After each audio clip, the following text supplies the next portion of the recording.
میں کہ جو بندہ اشراق کے چاشت کے، یہ چاشت ہوتی ہے اشراق کے 1 گھنٹے کے بعد ہوتی ہے، اور جو اشراق ہوتی ہے وہ سورج طلوع ہونے کے 20 منٹ کے بعد اشراق ہوتی ہے، اور 1 گھنٹے کے بعد پھر چاشت کا وقت شروع ہو جاتا ہے۔ جو چاشت کے 12 رکعت اس طرح ادا کریں کہ ہر رکعت میں سورۃ فاتحہ کے بعد آیت الکرسی 1 مرتبہ اور سورۃ قل هو اللہ 3 مرتبہ، روز نہ کرے کبھی کر لیں، ضرور کر لیں، ہفتے میں 1 دفعہ کر لیں، روز کر لیں تو پھر قسمت کا سکندر ہے اور مقدر کا دھنی ہے۔ ہاں کمال ہے عمل جو بتا رہا ہوں آپ کو۔ جو بندہ چاشت کے 12 رکعت نماز نفل پڑھے دن میں، چاشت دن میں، سورج طلوع ہونے کے 20 منٹ کے بعد اشراق کا وقت ہوتا ہے، ٹھیک، اور پھر اس کے گھنٹے 1.5 کے بعد چاشت کا وقت ہوتا ہے، چاشت کا وقت ہوتا ہے۔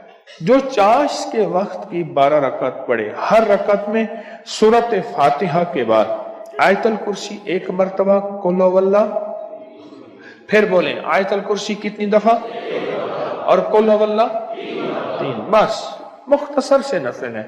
اور اسی طرح 12 رکعت نماز نفل 2 کر کے پڑھے، 2 دوگانے پڑھے، 12 رکعت نماز نفل پڑھے۔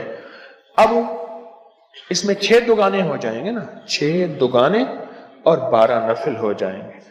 اب اس کے کمالات سنیں تو فرمایا ہر آسمان سے 70,000 فرشتے نازل ہوں گے جو اپنے ساتھ سفید کاغذ نور کی کلمیں لیے ہوئے۔ بسم اللہ کے ساتھ بھی سفید کاغذ ہوتا ہے، نور کی کلمیں ہوتی ہیں۔ اب یہ روایت اور جو میں نے اہل اللہ کی، اللہ کے ولیوں کی کشفی روایت بیان کی ہے، ذرا اس کو ملائیں۔ جو میں نے آپ سے عرض کیا نا کہ بسم اللہ آپ نے نہیں لکھی، یہ ہمیشہ فرشتے ہی لکھتے ہیں، اور آپ میں سے خوش قسمت بامراد ہے جس نے لکھی ہے اور لکھ رہا ہے، وہ بامراد ہے، وہ نصیب والا ہے۔ میں کہ جو بندہ چاشت کے وقت 12 رکعت نماز نفل پڑھے اور ہر رکعت میں فاتحہ کے بعد 1 بار آیت الکرسی، 3 بار سورۃ اخلاص، قل هو اللہ، بس یہ مختصر سا عمل ہے، 2 نفل پھر 2 نفل، 6 دوگانے 12 نفل ہو گئے، پڑھے۔ اب کیا ہوگا؟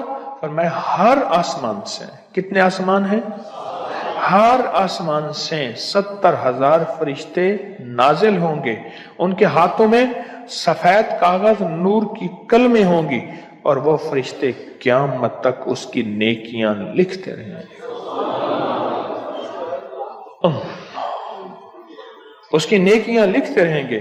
اور جب قیامت قائم ہوگی تو فرشتے اس کے پاس آئیں گے، ہر فرشتے کے پاس لباس کا 1 جوڑا اور تحفے ہوں گے، اور وہ سب اس کی قبر پر کھڑے ہو کر کہیں گے اے قبر والے، اللہ کے امر سے اٹھ اور بے خوف رہنے والوں کے ساتھ شامل ہو جاؤ۔